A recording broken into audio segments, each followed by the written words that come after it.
I've been offering SLT to my patients since it was approved by the FDA in 2001, and since then we've treated just under 4,500 eyes. I find more treatment to be more effective, and I use 240 degrees between clock hour 2 and clock hour 10 for 8 clock hours.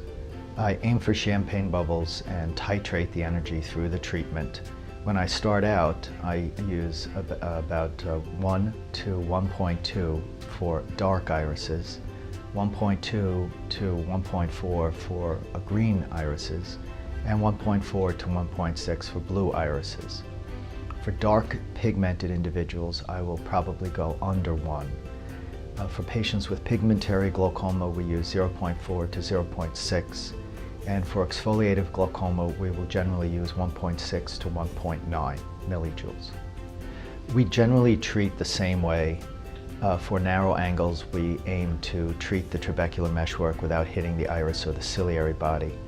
I would not use SLT where there is an ongoing inflammation, for example in uveitic glaucoma. I would not use SLT where the angle is completely closed, and I would not use SLT where there's neovascularization of the angle. I find you have to have a healthy working trabecular meshwork upon which you can deliver a shot. It's not critical that the shot be in focus because this is not a collimated beam. I would say patients who are suitable candidates for SLT are patients with primary open-angle glaucoma, pigmentary glaucoma, exfoliative glaucoma, patients where you can visualize the angles.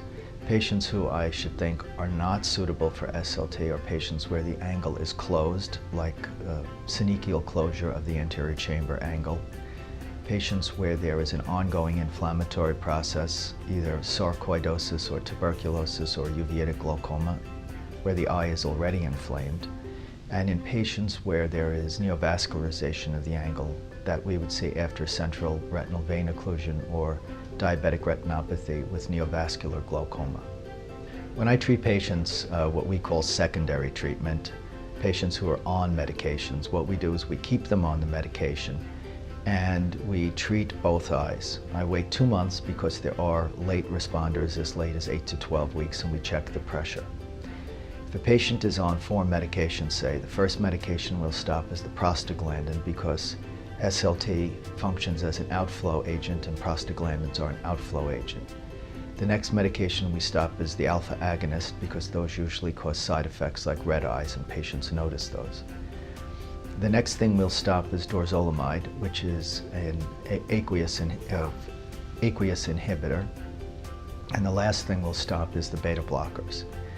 In each change in medication, we wait 1 month. At 2 months after the second laser, we'll assess the pressure, and then we'll stop the medication in the order of prostaglandin, alpha agonist, carbonic anhydrase inhibitor, and beta blocker, separated in 1 month intervals. I routinely do use non-steroidal anti-inflammatory agents after the SLT. We usually use bromfenac once a day. It is very easy for the patients to use. For an initial treatment, either primary, meaning the patient's not on medication, or secondary, the patient is on medication, we use it for 3 days. For a repeat treatment, we use the non-steroidal anti-inflammatory drops once a day for 5 days. There have been episodes where patients were either intolerant to or allergic to the medication and we didn't use it. I found it did not affect the long-term efficacy of the laser. It was just a bit more uncomfortable for the patient during that time.